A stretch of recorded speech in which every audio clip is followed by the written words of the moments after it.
warahmatullahi wabarakatuh. Perkenalkan, kami dari kelompok 1.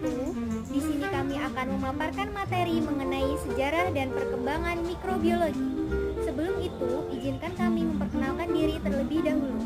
Saya Ari Sukma Dewi Rukmana dengan NIM akhir 026 dan anggota saya Venita Kumala dengan NIM akhir 020. Saya Davina Ardasya Putri dengan NIM akhir 012. Saya Tasya Suka dengan NIM akhir 014. Selamat menyaksikan. Pernahkah kalian membayangkan ada makhluk hidup yang begitu kecil hingga tidak bisa dilihat dengan mata telanjang? Di video ini kita akan membahas bagaimana manusia pertama kali menyadari keberadaan mikroorganisme. Yuk kita telusuri sejarah awal penemuan mikroorganisme. Sebelum adanya mikroskop, manusia tidak tahu bahwa mikroorganisme itu ada. Saat itu, banyak orang percaya bahwa makhluk hidup muncul secara spontan dari benda mati. Misalnya, mereka pikir lalat itu berasal dari daging busuk. Teori ini dikenal sebagai generatio spontanea atau teori asal spontan. Segalanya dimulai dari ilmuwan Inggris bernama Robert Hooke. Pada tahun 1665, ia membuat mikroskop sederhana dan menjadi orang pertama yang menggambarkan jamur mikroskopis dalam bukunya yang berjudul Micrographia. Gambar jamur benang itu menjadi tonggak awal penemuan mikroorganisme. Beberapa tahun setelah Hooke, seorang ilmuwan Belanda bernama Antonie van Leeuwenhoek sangat tertarik dengan lensa. Ia menciptakan mikroskop kecil yang sangat kuat yang mampu memperbesar benda hingga lebih dari 200 kali. Dengan mikroskop buatannya, ia mulai mengamati berbagai benda. Salah satu eksperimen terkenalnya adalah saat ia mengamati tetesan air dari rendaman jerami dan dari air kolam. Dari situlah ia melihat makhluk-makhluk kecil yang bisa bergerak sendiri. Ia menyebutnya animalcule atau hewan kecil. Ia juga menemukan beberapa bakteri seperti Vilinia longiceta, Cyclidium sp, Amoeba sp, dan Flagellaria sp.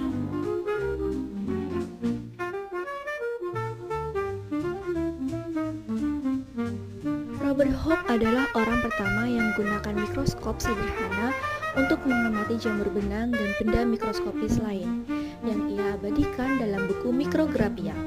Setelah itu, Antonie van Leeuwenhoek mengembangkan mikroskop sederhana dan menemukan bentuk-bentuk dasar bakteri seperti Cocci, Bacilli, dan Spirilla.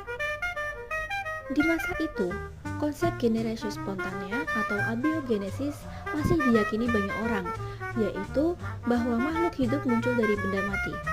Namun, teori ini mulai dibantah lewat eksperimen oleh ilmuwan seperti Redi dan Sapalanzani. Pada tahun 1668, Francisco Redi pertama kali membantah teori generasi spontan. Mengapa ya belatung muncul pada daging yang membusuk? Redi menguji hipotesisnya melalui eksperimen. Dia menyiapkan 2 toples dan meletakkan daging segar di masing-masing toples. Salah satu toples tidak ditutup. Itu disebut pengaturan percobaan. Toples lainnya ditutup. Itu disebut kontrol percobaan.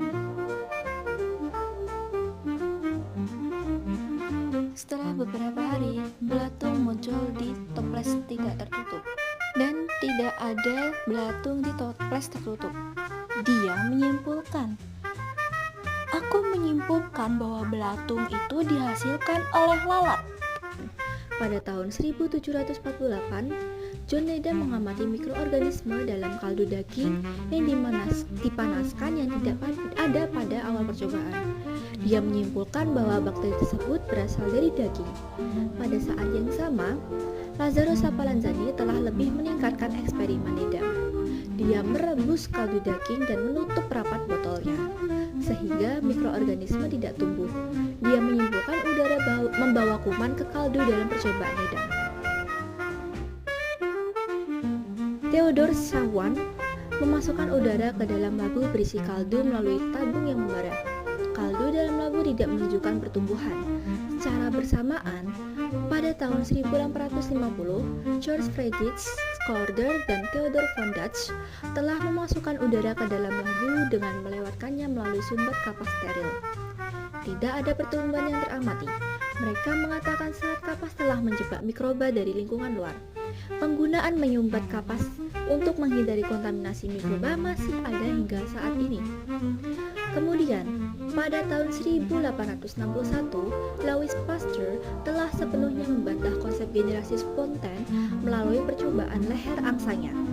Puncaknya adalah eksperimen Louis Pasteur pada tahun 1861. Ia menggunakan labu leher angsa yang memungkinkan udara masuk, tapi menjebak debu dan mikroba. Hasilnya, kaldu tetap jernih tanpa pertumbuhan mikroba. Namun, saat leher labu dipatahkan dan udara luar langsung masuk, mikroorganisme mulai tumbuh. Eksperimen ini membuktikan bahwa mikroorganisme tidak muncul secara spontan, melainkan berasal dari lingkungan. Sebuah kemenangan bagi teori biogenesis. Setelah muncul teori abiogenesis, Louis Pasteur menumbangkan teori tersebut dan mengembangkan teori biogenesis yang artinya makhluk hidup tidak bisa muncul secara spontan dari benda mati, tetapi harus berasal dari makhluk hidup lain yang sudah ada sebelumnya. Pasteur menyiapkan 3 labu berisi kaldu yang kaya nutrisi. Secara alami, kalau kaldu dibiarkan terbuka selama beberapa hari, bakteri akan tumbuh dan menyebabkan bau busuk. Ketika labu dipanaskan untuk mensterilkan kaldu di dalamnya. Labu pertama, bagian ujungnya dibuka langsung dan dibiarkan begitu saja. Labu kedua menggunakan labu berleher angsa atau swan neck flask. Karena bentuk lehernya yang melengkung, udara masih bisa masuk, tapi debu dan mikroorganisme tertahan di lekukan leher. Labu ketiga bentuknya sama seperti labu kedua, tapi kemudian dimiringkan sehingga kaldu menyentuh bagian dalam leher. Hasilnya, labu pertama dan ketiga kaldu menjadi keruh dan bakteri tumbuh, sedangkan labu kedua kaldu tetap jernih, tidak ada pertumbuhan bakteri. Di sisi lain, Robert Koch, ilmuwan Jerman, menyatakan bahwa penyakit antraks ternyata disebabkan oleh bakteri. Dari eksperimennya mengenai bakteri penyebab penyakit antraks, ini diketahui dan dikenal postulat Koch yang berisi pernyataan sebagai berikut. 1. Mikroorganisme harus terdapat dalam semua kasus penyakit antraks. 2. Mikroorganisme harus dapat diisolasi dari hewan yang sakit, dapat ditumbuhkan dalam kultur murni. 3. Mikroorganisme dari kultur murni harus dapat menyebabkan gejala penyakit yang sama apabila diinokulasikan pada hewan yang sehat. 4. Hewan yang terinfeksi harus didapati mikroorganisme penyebab penyakit antraks. Munculnya postulat Koch menjadikan perkembangan mikrobiologi menjadi nyata, yakni dengan berkembangnya teknik kultur murni, yang merupakan bagian penting dari mikrobiologi. Selanjutnya, penemuan virus dan aplikasi mikrobiologi. Penemuan virus dimulai oleh Dmitri Ivanovsky pada tahun 1892 saat ia menemukan virus penyebab penyakit mozaik pada tembakau yang disebabkan oleh agen yang lebih kecil dari bakteri dan bisa lolos dari penyaringan yang dikenal sebagai virus. Dan jenis virus ini dinamai sebagai tobacco mosaic virus atau TMV. Bersamaan dengan itu, ilmu kekebalan tubuh juga berkembang. Edward Jenner, seorang dokter asal Inggris, menciptakan vaksin cacar pertama. Jenner menyuntikkan materi cacar sapi kepada seorang anak dan kemudian terbukti bahwa anak tersebut kebal terhadap cacar manusia. Eksperimen ini menjadi awal dari konsep vaksinasi, yaitu upaya menstimulasi sistem kekebalan tubuh agar mampu menghadapi patogen sesungguhnya. Mikrobiologi kemudian berkembang ke bidang pertanian dan lingkungan. Martinus Beijerinck dan Sergei Winogradsky mengembangkan media selektif untuk menumbuhkan mikroba dari tanah seperti bakteri pengikat nitrogen. Penemuan mereka mendorong pengembangan media selektif dan kultur murni, memungkinkan ilmuwan menumbuhkan mikroba spesifik di luar habitat aslinya. Selanjutnya, aplikasi mikrobiologi. Di era modern, mikroorganisme digunakan dalam teknologi rekayasa genetika. Contohnya bakteri Escherichia coli yang dimodifikasi secara genetik kini mampu menghasilkan insulin manusia rekombinan yang digunakan untuk terapi diabetes. Dalam industri pangan, fermentasi oleh mikroorganisme dimanfaatkan untuk membuat produk seperti yogurt, keju, tempe, dan juga kecap.